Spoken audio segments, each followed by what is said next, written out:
Okay, I've got an apology here from Tim Clark, who is away in Germany at the minute and will not be joining us. So in the room today we have Chris Moore from IBM and Leon Beckett from IBM, myself, Steve McDonagh, and Tim Thatcher from Ephox, who will be talking in the second half about their product Text.io and how the new entitlement will benefit you in your development tasks. Just a few points of interest. Since the last time we got together, we've had ICON in London. It was a success. We had more people than we expected. We heard some interesting things from Uffe Sorensen and Mr. Rosen from IBM, some of which Chris will talk about today, and both what has appeared since our last meeting and what will appear shortly in the future. Without further ado, I'm going to hand over to Chris and Leon and let them take you through what's new in the world of IBM collaboration. Over to you, chaps. Thank you very much, Steve. So I'll be kicking things off with a couple of things. So Chris, if you could just move the slide along. Just to kind of go over, first of all, since we had the last webinar, there was a announcement around the same time. So we thought we'd just kick this off and just kind of go into a little bit of detail about what was announced and also some of the recommendations behind that. As always, we'll go into some of the updates around IBM Verse and also Connections Cloud. And also we thought we'd just remind the audience around the upcoming event that's happening, specifically World of Watson, which is going to be in a week, 2 weeks' time. And of course, there'll be some exciting announcements at that, and we just thought we'll just highlight some of the sessions going on there. And so onto the IBM announcement. So you may have seen via notification or in Twitter or your friendly IBM representative, but there was an announcement around the same time, specifically with, first of all, older versions of IBM Sametime. So 852 RFR1 and also IBM Sametime Unified Telephony. So what this means is, first of all, there is an end of marketing date for Sametime Unified Telephony 9.0 coming up to the end of this year. And then by next year, there is going to be an end of services and support for, first of all, Sametime 852 RFR1, but also Sametime Unified Telephony 85X, and also 9.0. Now, the people who can read between the lines in this is actually that this is the last version of Sametime Unified Telephony. So going forward, there won't be another version of Sametime Unified Telephony, or SUT as it was otherwise known. However, for those also who are au fait with the capability that's also in Sametime 9.01, that there is a route forward for people to have telephony capabilities within IBM Sametime. Next slide, please, Chris. And so first and foremost, the first recommendation that I would put upon people is to look to upgrade to Sametime 9.01, because first and foremost, there is a number of different new features and capabilities in the portfolio, but importantly, from a moving forward Sametime Unified Telephony perspective, it also includes this capability called the direct registration softphone, whereby the Sametime rich client is able to directly register itself with a PBX. So it can go directly to PBX and say, hello, I'm an endpoint, please give me some telephony capability. And this is important because it means we're able to just use the client to register with that PBX, get telephony capability directly into the client, make and receive calls, and then have some telephony capability in our unified communications client. However, from a more PBX side of things, we also have some routes forward with a number of different partnerships that we have. So first and foremost, we have a company called GenBand, who first of all offer a cloud-based PBX through their Candy services. So if you're looking for that kind of capability, having a PBX in the cloud, then you can do that. Or you could look to extend it by using the real-time connections clients that they offer on top of IBM Sametime. So bringing together their PBX services and also IBM Sametime within their one client. Also, the other option as well is to look at if you have Cisco telephony services, is to look at a business partner by the name of IT Booms. So they provide a Sametime plugin extension which allows you to use the Sametime Rich client, but then also services Cisco's voice, video, audio, and voicemail capabilities within the Sametime client. And of course, I'll be remiss to say that these aren't the only options. There are more options that are available to you. And so, I would actually say speak to your friendly local sales representative or technical sales representative to get more information and to potentially talk through some solutions. And with that, I'll move on to some of the announcements that are coming up with IBM Verse, and then Chris will take us into actually showing us some of the features that have been released with Verse and Connections Cloud. So first and foremost, so these have been some things that have we're hoping that were going to be available today. They were scheduled for today, but as things happen, they might be coming in live later today, maybe tomorrow. But we're hoping these are going to be very soon. But first and foremost, I myself have heard this from a number of customers, also some internal IBMers, just wishing that there was a way to set the default text format for your messages. I found a little trick where you could use your signature to do this, and therefore you could have a consistent layout for your text format. However, I think people just would have wanted a nice common way to do this just in the UI, and the developers have provided this. So there will be coming a way to set the default text for your messages, so that when you start to write those emails, you get a nice consistent feel for the emails that you're penning and sending out. Next, please. Also, you may have noticed that from the last few updates that Verse has brought out, Verse has now got its own Verse settings. And when it was released, it had 2 or 3 settings available to it, and that was it. But more and more, we're going to see more of these settings having a home within the Verse settings. One of them is going to be the offline mail settings. So that will be going into the normal Verse settings as is today, and you'll see more and more of these settings going into there. So, and one of which is offline mail. So this is a place where you can set up the offline mail, configure it, and check all the settings from there. Next, please. And something that's going to be coming up as well is the ability to tell if you're in another browser window from the Mail tab that actually a new piece of mail has come in. So I like to think of this as the coming back to one of the design hills in terms of less clutter, more clarity, in that you could be working in something, working on another browser tab, but you don't want to lose that focus on what you're doing right at that moment in time. But you are still concerned that you've got more mail, you've got other mail actually in your inbox, and just having this nice little indicator on that other tab just helps you do that. It will help you just get on with what you're doing at the moment in time, but just have that awareness that there is new mail in your inbox, so you don't have to keep switching back and forth. Did I miss a new mail notification? Was it something else? This just helps ease your mind that is there new mail, is there not new mail, so you can be confident that you can just carry on with your work and then check your mail when it is appropriate. Next slide, please. And now we're also continuing improvements to the offline experience. So Verse Offline was a big introduction a few months ago, and we're continually improving the offline experience so that those users who do have the need to work with their mail offline, whether it's traveling or whether it's just intermittent internet experience, more and more capabilities are coming to the offline user. And for example here, being able to use the search bar and refining this message list even further. So now offline users are getting more and more capabilities as we go along, and I'm sure we'll be seeing more as the months go by. Next slide, please.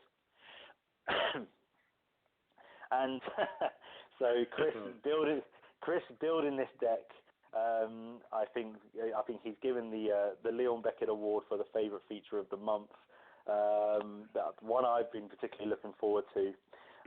So if you've been using the needs action or the waiting for feature within IBM Verse, I personally find it invaluable.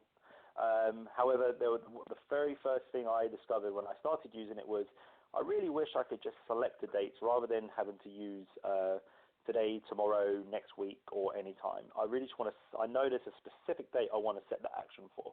And I propose a very, very similar looking UI to designers and to the forums, and lo and behold, we now have it. So I would like to say I'll take the claim for producing this feature, but I don't think it was me. But now we'll be able to set up a follow-up date, a specific date using a calendar picker, so that when you do know that there is a specific date you want to follow this a sent item up or a particular email up on, then you can do so. And that will be coming very soon. Next slide, please. My goodness. And yeah, now with that, I'm going to actually hand you over to Chris. He's going to go over some of these actually in our live demo. So over to you, Chris. Thanks, Leon, and thank you very much for setting a date for follow-up. And I have to say, Leon was responsible for this feature. I can't take credit now. Well, I'm pretty sure that design is very similar to the one you suggested. In fact, I thought it was the same screenshot. But no, thank you very much. And as Leon mentioned, all of what Leon has shown is due to go in today. So if you do have Verse deployed, you will see them at some point today, all being well. So what I'm going to show you now is some of the things that have been added over the past couple of days and weeks since we last spoken. So let's just take you through them now. So this is Verse. As Leon mentioned, there's a settings page within IBM Verse now, because we want to make sure that there is one place to put settings rather than multiple places to access them. And if you're users of Outlook or Notes, you know that there's a lot of ways in which you can configure your mail experience. So let's go and have a look at the top right-hand corner here. So under your icon, you will see mail calendar and settings. There are things right now like work offline, which will be consumed under the mail calendar settings. So if we go underneath here, what we'll see, and this list is growing, but what we see now is the ability to edit your signature. So this has been pulled off the main front page as an icon, and off the drop-down list of settings have been consumed within the mail and calendar settings. Like I mentioned, this will be growing over time, but this will be the one-stop shop for all the features and capabilities of being able to configure and customize the experience that you have within IBM Verse. And as Leon showed, offline and other settings will be in here as well. What you may have also noticed, this list has started to be reduced, and the help icon further along has started to consume some of the other things. There used to be a download link in here. That's now been moved over to the right-hand list, so there's been some moving around of some settings as well to help consolidate and clarify what's available. Verse Online has also been further advanced. So if I go into offline mode here, and I enter my very secret password, I'll then see all of my mail. So we can now manage actions. We talked about that last time. That's been added. And what's soon to come, as Leon mentioned, is the ability to filter on messages. Of course, we've got folders today, but filtering by time and by sender will be coming in hopefully today. But we now have the ability to filter by attachments, which is a very recent addition, and that's very quick. So I can now bring out all the emails which has a file attachment. Of course, I won't be able to open that file attachment yet. That's something that's going to be coming on later, but I can act on this file attachment. And what that being is that I can forward or reply to this message and include the attachment. So when I reconnect, or once this message has been sent to the server, it'll pick up that attachment and send the attachment along with the email when I reconnect. So we are moving things forward in terms of the offline mail experience, and that includes the expansion of the current 7-day limit that we have today. So do watch this space regarding that. Let's just come back to online mode here. We've had a recent update also to the mobile form factor. So if I just come over to my iPhone today, apologies for the rather large mouse that's appearing on the screen. I'm running on Mac, the latest version of the OS, and I have to figure out that. But just bear with me. So here is my inbox, much the same, but If I were to go into a thread of emails, which is what's appearing at the top of this list, previously I'd be presented by a long list of email content, and also being able to mark those individual emails as actions or act upon them or move them about was quite complicated. So what we've done now, and if I just select this thread, I can now see each individual message and distinguish whether there's an attachment, the time, who sent it, whether it was replied, whether it was sent, and everything to do with it. But because now it's in list form, I have the ability to very easily select which individual emails I want to mark or move or send to trash, but I also have the ability to mark as read. Sorry, my personal notifications are enabled because my wife is literally about to give birth. So do bear with me if you if you see any messages saying, please help, I'm giving birth. Also, I can swipe along, and as what I always do is be able to mark an action against an email, which previously was quite complicated because we presented the entire thread of the email in one big long list. So that's very good in mobile iOS and the updates. Let me just come back to the deck. One of the recent additions we've also added is Typeahead improvements. So previously, you would type in someone's name and it would use your address book in order to locate those names. Or if you select search directory, would search a directory. But what it also does now, it will search through your recent emails. So if someone sent you an email yesterday or 2 minutes ago, it will pick up that person's name and their email address within that sender list. Because previously that was quite painful. Today, that's no longer a problem. One of the recent additions to IBM Mail in the cloud is that a couple of months ago we announced support for Microsoft Outlook. That was just for 2013, but as of now we support also 2010 and 2016, and all of those versions of Outlook being on Windows. So you can deploy the Mail add-in and start using Mail if you've enabled that option within the Connections Cloud Administration console and start using Outlook against your Mail if you so wish. Okay, so that was IBM Verse. Now we're going to move on to some of the updates with IBM Connections Cloud. Before I move on, there will be Q&A, opportunities to ask any questions at the end of the session. But if you have any questions during the session, please do use the chat list within the meeting room on the left-hand side by selecting the speech bubble to go and post your questions there, and we'll respond as we go. So one of the recent additions to Connections Cloud, come back to our web browser, is search. So we've enhanced the search user interface in quite a nice way, actually. So there's no longer this persistent search field with the drop-down list on the right-hand side. What we have is this magnifying glass icon. Now, if we bring it out, what it shows us first is the recently viewed content. If any of you use the Connections mobile app, this is quite this is something that you're quite used to, the recently viewed content. So it will show you recently viewed over the past 7 days, or yesterday, or today, whatever view that you've done recently. And I'll show you any content that you have done so with. And if I was searching for, let's say, community, it will start to filter the recent list as well. And even if I type in names, it will also do a search on the directory, just like the previous search user interface did as well. But it also does context switching. So at the moment, I'm on my home page, and therefore it's searching across all content. If I were, for example, in the Files application within Connections, the search user interface shifts slightly because of the context that I'm in. So let's click here.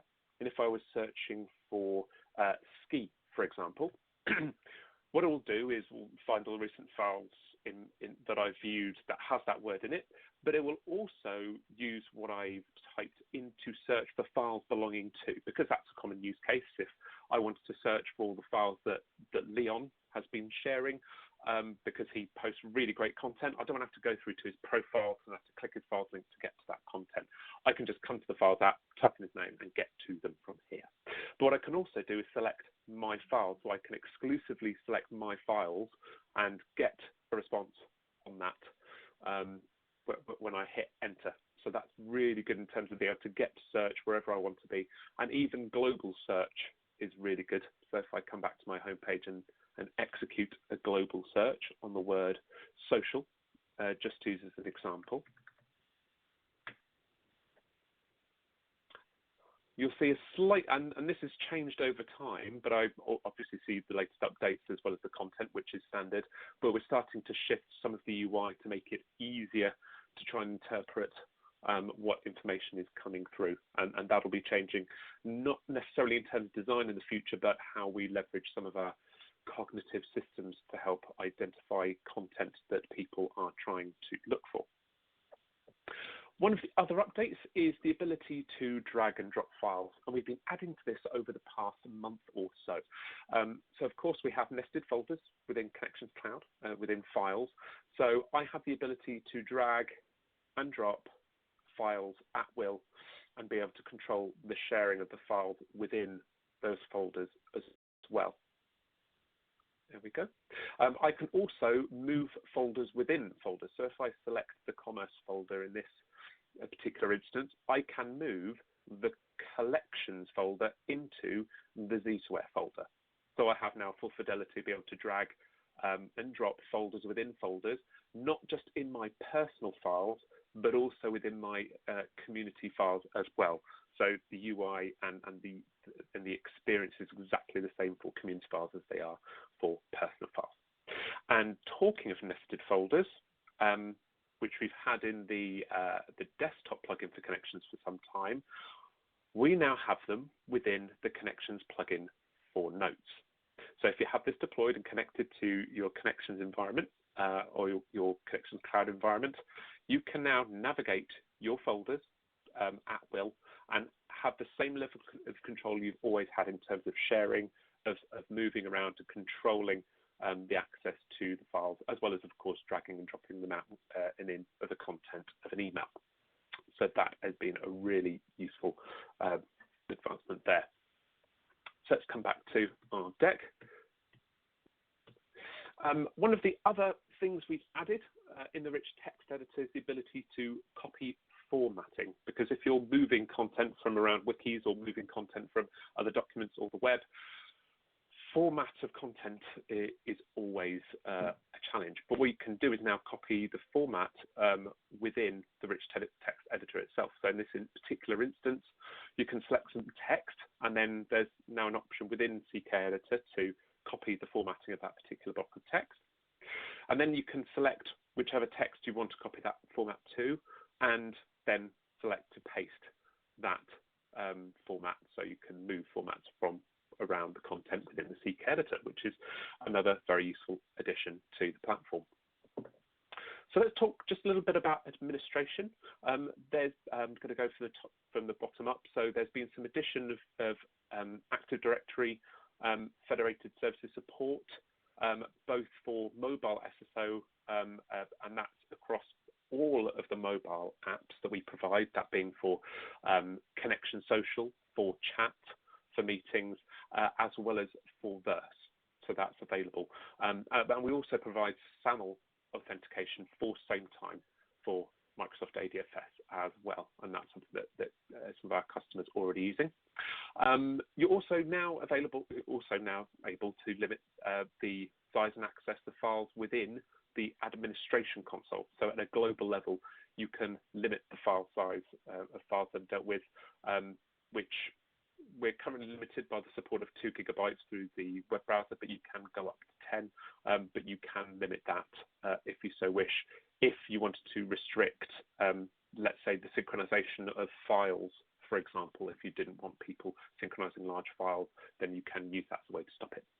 And the top one being, and I wanted to end on this one because it's quite a big one, is that using MOM, the Mail Onboarding Manager, which is available free of charge to any Connections Cloud customer using Mail, you can now, for a service-only approach, you can migrate straight from Exchange.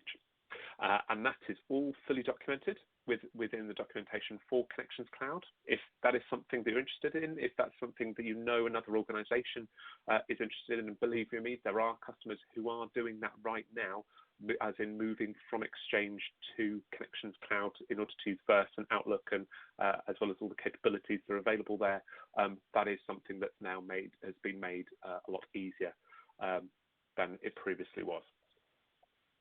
So that's given you a tour of what's changed in terms of features and functionality in Verse and Connections Cloud, and more of those will be coming, and more of those will be announced on a month-by-month basis, and some will also be included in the event known as World of Watson, which is going to be starting on October 23rd in Las Vegas. No, Leon and I are not going. But there will be a lot of interesting announcements there.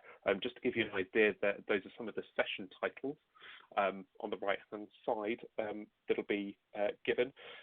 But there will be a large focus on Project Toscana, which is something that we've been talking about for some time now, and we'll be giving details about how that will come into general availability. Not that it won't be coming into general availability at the event, but we will be announcing things like offering names and what will be available, as well as some details of what happens behind the scenes in terms of the cognitive services that powers the experience.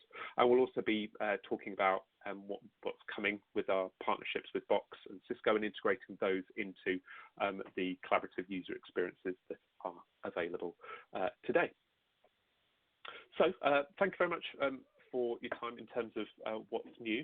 And cognitive is a great segue into Tim Thatcher's session, who's from Ephox, who's going to be spending the next 15 to 20 minutes talking about what is available in terms of text box I/O entitlement. So over to you, Tim.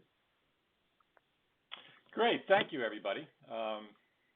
And I want to thank you for giving me some time on your agenda to talk a little bit about what we believe is the value that we are bringing to products like IBM Connections with the inclusion of our text box I/O capability. So I'm going to go ahead and share my screen here because I'm going to probably do a little impromptu demo here. I won't be as slick as Leon and Chris here, so I apologize, but we'll go ahead and try to give you some hopefully useful information. So let me throw this in the screen share and we'll get going. And can someone confirm that you can see my screen okay?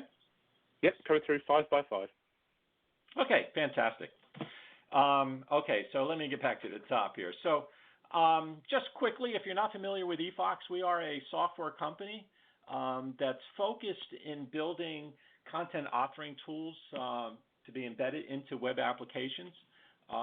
We have thousands of customers, and this is not hyperbole, but we do have millions of users of our technology, both in the IBM space and outside the IBM space. We build, in addition to including our technology in products like IBM Connections and IBM Web Content Management, we have technology in 4 or 5 other IBM products. Our technology is shipped as part of the WordPress open source project, which is used by actually tens of millions of users. So we have an awful lot of presence in the marketplace, which gives us an advantage of understanding use cases that are very varied and being able to factor that back into what we bring to the market. In terms of specifically IBM, we've been partnering with IBM since 2006. And we've been supplying technology which is being embedded in IBM products since about 2009. And simply, we have a very simple mission. We are attempting to empower everyone to be able to create great content. Okay. All right. How do I get to the next? Oh, here we are. Sorry. All right. Why are we in business, and why is there an opportunity for us to provide additional value? Well, quite frankly, our view is what makes a great content authoring tool must start with great user design. Any tool in our industry, right, cannot be successful if it frustrates the end users. especially when you're talking about environments like IBM Connections, where they tend to be opt-in situations, right? You're trying to drive adoption within your companies. And if you have a tool which frustrates users, then you're going to get pushback in terms of adoption because people are busy. They're doing lots of other things. And if they can't consume your tool easily, then you're going to get pushback. And one of the reasons why people, number one, people resist change. We all know that. But if they go in and start to try a tool and they find it frustrating, then you're going to have an even more difficult time. Now, one of the things that you've seen over the last, I guess, 4 or 5 years is a very focused effort on IBM's part to bring better user design to their products, right? And it's not just talk, right? You're beginning to see that. I mean, Verse is an example of that, where it was built, using the IBM design principles, and it's something that we at Ephox have always very much focused on. That if you're going to build a content authoring tool, the first thing you do is you start with the user. You don't start with the technology. You don't start with the foundation and build up, but you start with the user and you build down. So you understand what are the capabilities that they need, and you try to reflect those in a very simple and intuitive way. And so when people ask me, how do you differentiate yourself from other capabilities in the marketplace, and how do you differentiate yourself from CK? We start with the user experience, right? It's not about the function. Hey, we provide as much function, we provide more function than CK does. But what absolutely differentiates us is the fact that we bring that capability to the user with a user experience that's not frustrating, but is enabling. A tool needs to enable someone to accomplish a task. And a good tool actually kind of gets out of the way, right, where you no longer have to think about it because it's just naturally enabling you to accomplish what you need to accomplish. And so that's really the biggest differentiation with what we bring to the table here. Now we'll talk about TextBox.io. So some of you may have been familiar with our previous product, Edit Live. And again, Edit Live was very much an editing product that was focused on creating a very familiar, very comfortable, and very intuitive user design. However, right, user experience has evolved since the time that Edit Live was put in place. And the technology platform has evolved. Edit Live, if you're familiar with it, was based on Java technology. So we had the opportunity to build a content authoring tool from the ground up using modern technologies like CSS3 and HTML5 and taking advantage of the improvements that have been made in JavaScript-based technology to create the kind of capability on a modern platform using modern design. And a lot of the design that we see today that's taking root, right, is coming out of the mobile space, right? An awful lot of what we see, even in desktop-based user experiences these days, are influenced heavily about what's happening in the mobile space and specifically in the tablet space. And so we've taken those principles and we've built that. So, just quickly, because I'm not going to try to take you through all the capabilities of TextBox, but I want to talk to you about a few things which we think demonstrate that great user experience that we're providing and how it differentiates from what is available in the default out-of-box product with IBM. So I talked about the intuitive UI. We'll talk about copy and paste. Tables, we all deal with tables, and we'll talk about that. Spell checking, image handling, and markup. And again, we built this for a lot of use cases, and certainly we have been working with IBM for the last 10 years. Some of us in this company have been working in the enterprise space for decades, more decades than maybe I like to admit. And so we take all of that and we take that experience and incorporate into our thinking. So let's talk about each one at a time. So user experience, things like a clutter-free contextual toolbar. If you're familiar with the child's game or the child's book called Where's Waldo, right, where you have a bunch of you hide a picture of Waldo within a forest of other things. I kind of view that some of the button-oriented toolbars of rich text editors, other rich text editors, are kind of the Where's Waldo design of user experience design, right? It's lots of function there, but how is it represented? Where's the button? I can't find the button. That's frustrating. And so what we've done is really try to encapsulate the information in a way that's intuitive to find, that is contextual, so I'm only getting what I need when I need it, those type of things. It's also completely responsive. And that's really important as we start to then only talk about browser-based delivery, but also mobile delivery, which we'll talk about in a few minutes. We talked about clean copy-paste with images. So one of the most common use cases that we run into is people want to take content from another source, and Word, Microsoft Word is one of those major sources, and they want to be able to copy and paste that information over, whether they're taking information, putting it into a blog or into a wiki or something like that. And they get frustrated when the representation in the web-based editor is different than how it looked in Word. And so one of the things that we do is we've have over 12, 15 years of experience of how to take what Word represents and properly represent it in clean HTML under the covers. Now, why that's important is not that the end user necessarily really cares about whether it's clean HTML, but why it's important is if they begin then to not only copy that over, but they begin to edit it.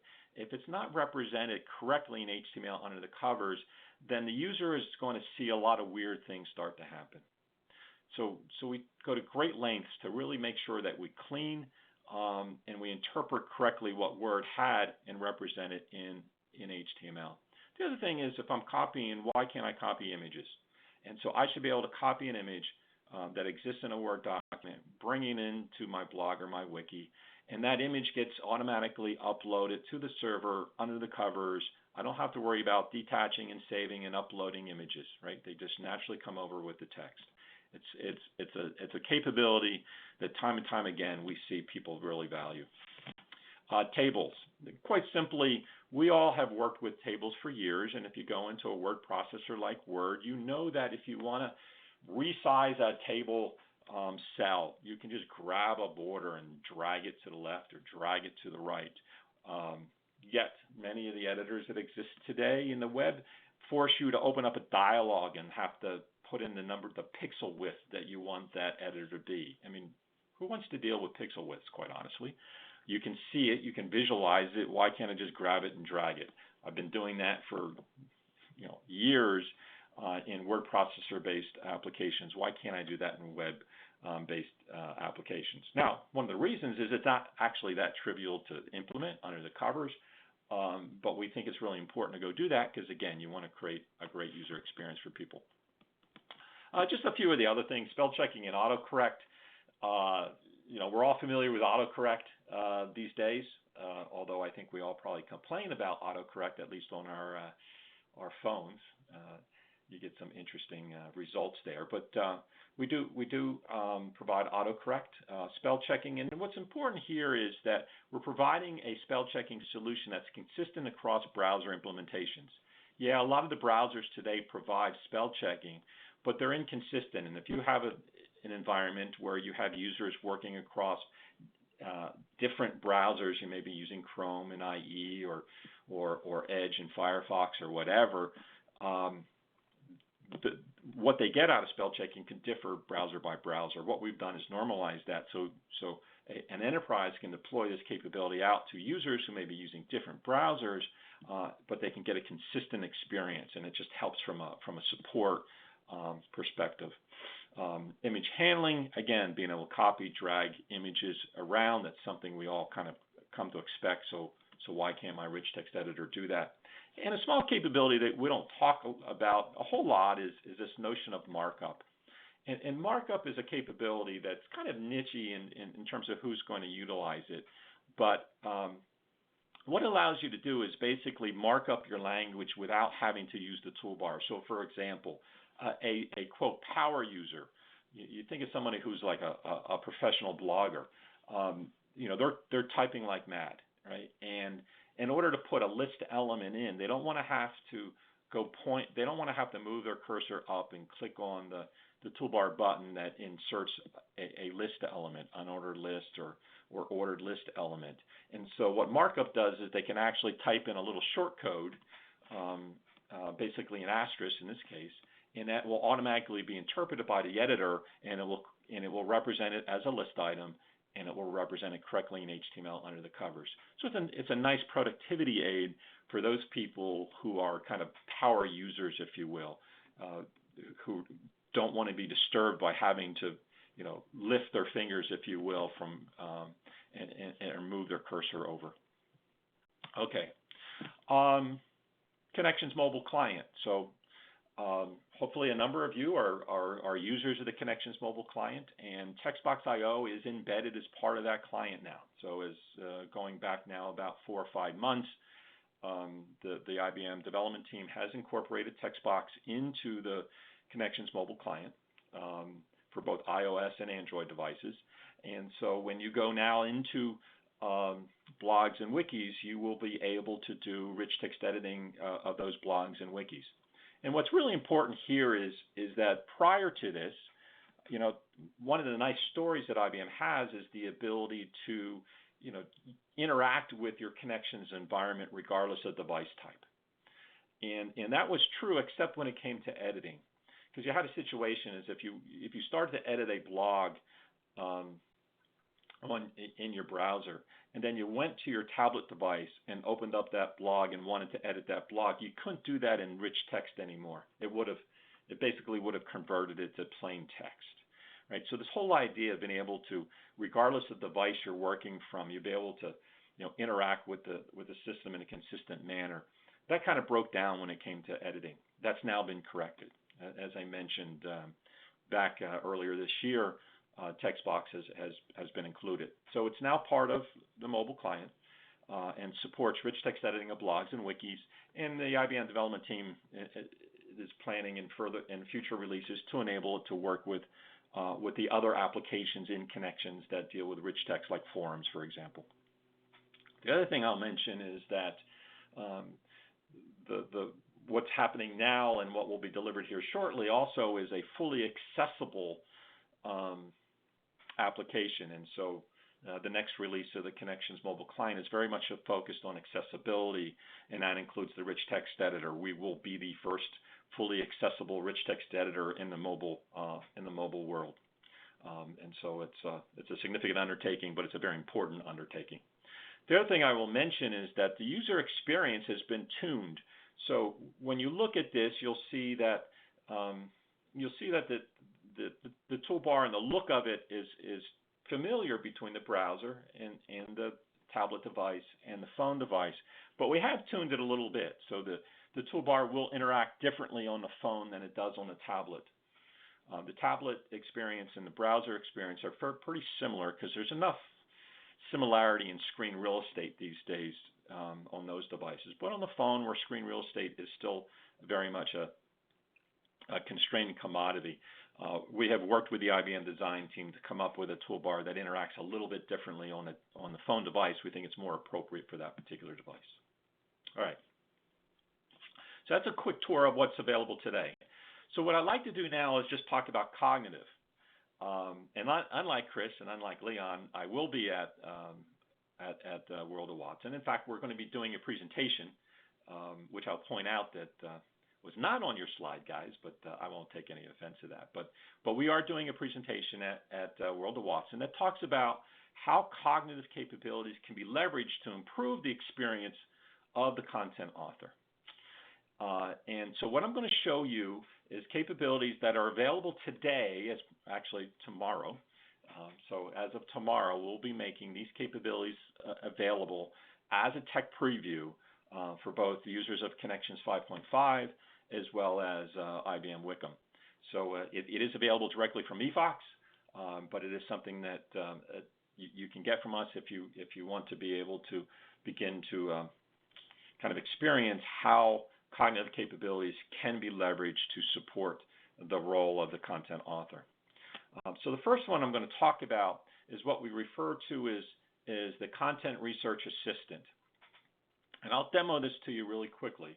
But essentially, what we're doing is as you enter text into your, in this case, it's a blog entry, right? So in the case of Connections, It could be a blog or a wiki or a forum. It doesn't really matter. But as you're beginning to enter text in there, we will take that information and we're going to feed that over to a Watson API. And what that Watson API will do is it will interpret what you're writing about, and it will extract what it believes are the concepts involved in what you're writing about. And it will pass those back to us. And then we use that to form a set of keywords to go search sources of information and bring those sources of information into the editing environment and expose those to the author as a set of suggestions on where they could get additional information relative to what they're talking about. And it could be internet-based articles. It could be rich media like videos. We also search the connections, existing wikis and blogs and forums. Maybe somebody's already written about this topic.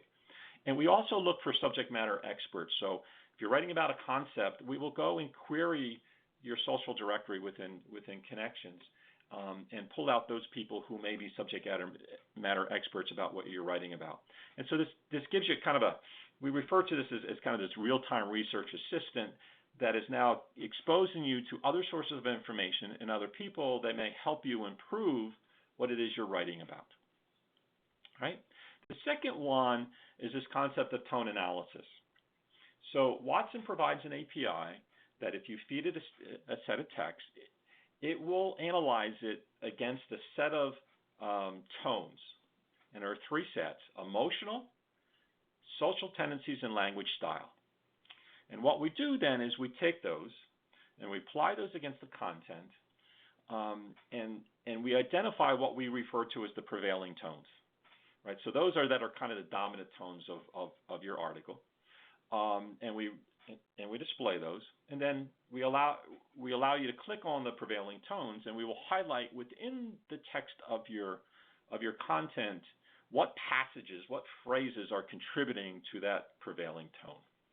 All right, so let me switch gears, hopefully, and bop over here. So are you seeing this? Are you now seeing a Watson screen, guys? Yep. Okay. Yep. Fantastic. So what we're looking at here quickly is this is just a Connections 5.5 server. It's a little sluggish because it's actually running in my development laboratory based in Brisbane, Australia.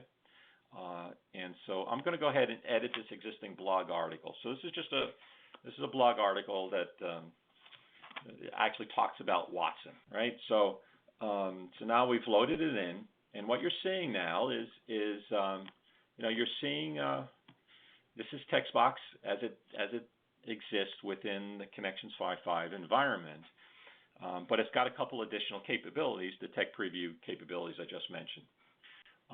So you'll see on the right-hand side this little blue icon, blue and white icon, and when I click on that, it's going to open up a drawer. And what it's just done is it's taken the content from this blog article, which really talks about IBM Watson in healthcare, and it's gone off and it's analyzed a set of sources, and it's come back with additional articles about healthcare and medicine and clinical trials and medical imaging, which is all kind of relevant to what this article talks about. It's found some videos out there that it believes are relevant to what I'm talking about. It's also found another article in my Connections blog that's about this topic, and it's also found this person called Tim Mason, who's in my social directory. And so I've got all this information now sitting out here, and I can do things like if this video is something that I think is interesting, and I want to include it, all I have to do is just drag it. I can drop it. And now I have that video embedded in my blog article, right? Very simple. I can, if I think this is interesting, I can drag this article over, and it creates a link to that article. I can also insert the article and put some additional information in here. If I want to go look at the article, I can just click on this and I can go get, it'll go pop, in this case it's in Wikipedia, it's going to pop me into this article. I could go read it, maybe find something that's interesting in here, some facts or figures that I'd like to include. And then in the case of the person, if I drag it in here, it brings that person's profile, pops up their business card. If I just click on it over here, then it's just going to take me over to the social profile within Connections, right? So again, it's trying to bring and aggregate all this relevant information over to me. So that's the one capability. And then, as I mentioned before, I can go ahead and in this case, I'm gonna close that window, and then I'm gonna click on this little tuning fork. And what it's doing now is it's taking all that content and it's feeding it over to Watson, and it's come back and it's now highlighted at the bottom of my document the fact that there are 4 tones that it believes are prevalent. Arrogant, all right, so I'm coming across as a little bit arrogant. Analytical, all right. Intellectual, okay, I'm talking about, healthcare and Watson and stuff like that. And joyous, all right, not too bad. Right? I'm talking about medical. The fact that I'm joyous is probably indicating some good, some good value, good messaging that's coming out to the, to the community. And if I click on it, as I mentioned before, it then begins to highlight. In this case, I just highlighted the phrases that it believes are contributing to analytical. I could click on, the analytical. I'm sorry, that was intellectual. I click on analytical. There's a few things that are analytical, et cetera. So this allows me then to go in and I always use the deadly combination of being boring and arrogant. I may not want to be boring or arrogant. If I'm writing a blog that talks about my business results, I may not want to come across as being timid. Right? I probably want to come across as confident and trustworthy. And so you can tune then your content based on that. All right. So that's just a quick flyover of some of the things that we're doing in the areas of cognitive. All right, let's get back to the presentation. Just real quick, there's a couple of other capabilities that we have completed. They're not yet delivered as part of IBM Connections, but these are things that I just wanted to mention that are coming soon. One is the ability to edit images in line. So again, you're building a blog, you're building a wiki. You grab an image, you bring it in. It's maybe maybe not quite what you want. Maybe you want to apply some filters to it. Maybe you want to crop it a little bit. You can do that right in line within the editing environment, and it takes that new image, it uploads it to the server, handles all the background stuff. You don't need to use another editing tool to go make that happen. So again, it's a nice capability, nice user experience for people who are wanting to include images in the content that they create. And then accessibility checking. I've talked about the editor itself being accessible, but people are using these tools to create web-based content, which is going to be consumed by other users. And in some cases, those users could have some impairment. Maybe they're challenged from a sight perspective, and they need to use some assistive technology like a screen reader. Right? Creating your content, your blog, your wiki, if it's not accessible, then it can't be consumed correctly by those individuals. Our accessibility checker will basically, it's an aid that'll go down and it'll look at your content and it'll identify if there are any issues with the underlying HTML markup that would make it not interpretable or not interpretable correctly by a screen reader. And it'll allow you to go fix those. So you don't have to know what the markup is to make a table accessible by a screen reader. It will identify what the issues are, and it'll allow you to fix those through a dialogue without having to worry about how you exactly represent those under the covers. Because quite frankly, even most HTML developers don't know how to mark up a document and make it accessible. And if they do, it's extremely tedious to make happen. So having something which checks that, identifies the problems, and then helps you fix those problems through a dialogue, through a WYSIWYG-based dialogue, is extremely helpful in those situations where it's important to the establishment to have content that is truly accessible that's produced by these systems. All right. So I'll close with how do you obtain TextBox? So TextBox is part of the entitlement of IBM Connections. It's part of Connections 5.5. It is part of, it's on Passport Advantage. I think it's a separate download from the main 5.5 package, but it is, when you order Connections, it is part of the Connections part number. It's not a separate part number, but I believe it's a separate image you download from Passport. As I mentioned before, it's embedded in the Connections mobile client. So if you're current on the Connections mobile client, you already have TextBox. I haven't talked about Wickham, but just for completeness sake, TextBox is included in Wickham. It's available for people of both 8.001 as well as 8.5.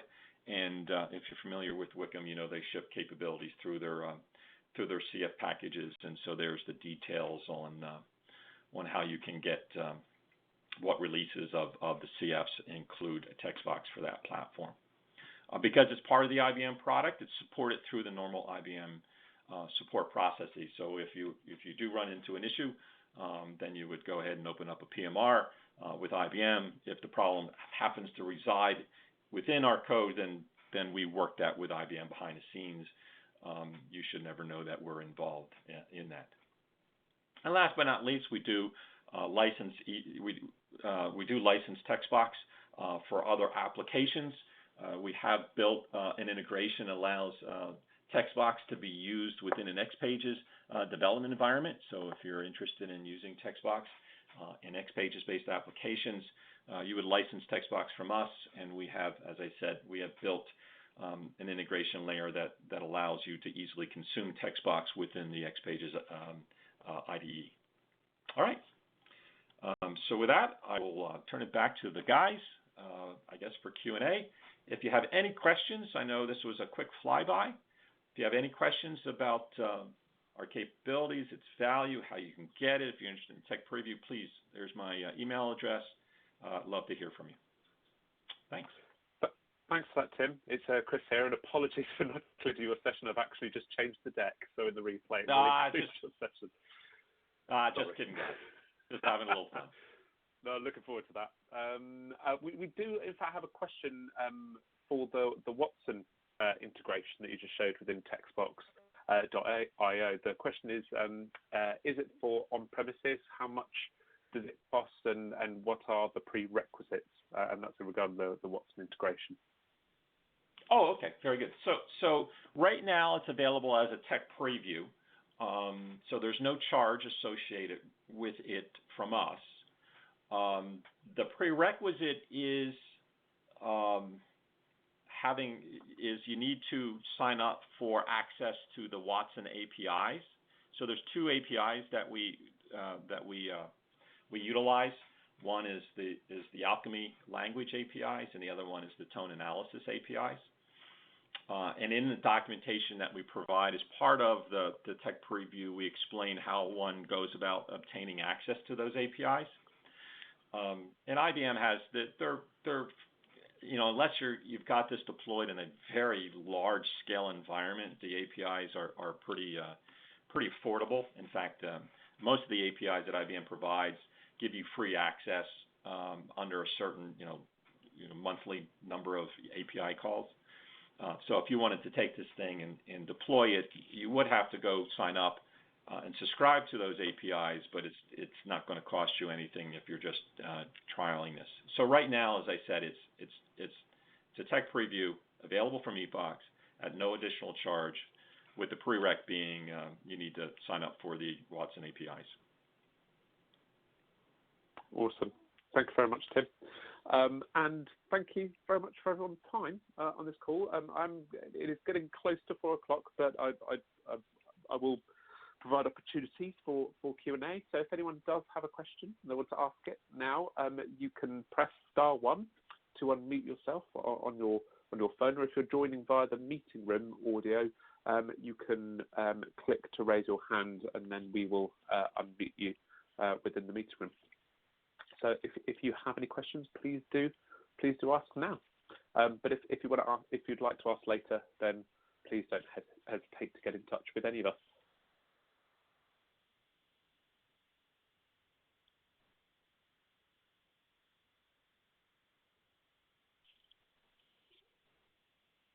Okay, so we'll take that as no questions. Stephen, would you like to wrap up? Yeah, well, that was very interesting. Thank you very much to both the IBMers and Tim from Ephox. I hope everybody gained something that I know I did. And hopefully we will be meeting again in a month's time. I can't remember the date we penciled in, Chris. I think it was the 10th, but keep your eye out on social media. We will be letting you know well in advance of the next meeting, and it should be in the middle of November. Okay. Just to confirm, yep, Thursday the 10th of November. I thought it was. Thursday the 10th of November, if you want to put it in your diaries, we'll be putting out event details in the coming weeks. And until then, that's another Around the Table in the box. Thank you very much, everyone, and have a good rest of the day.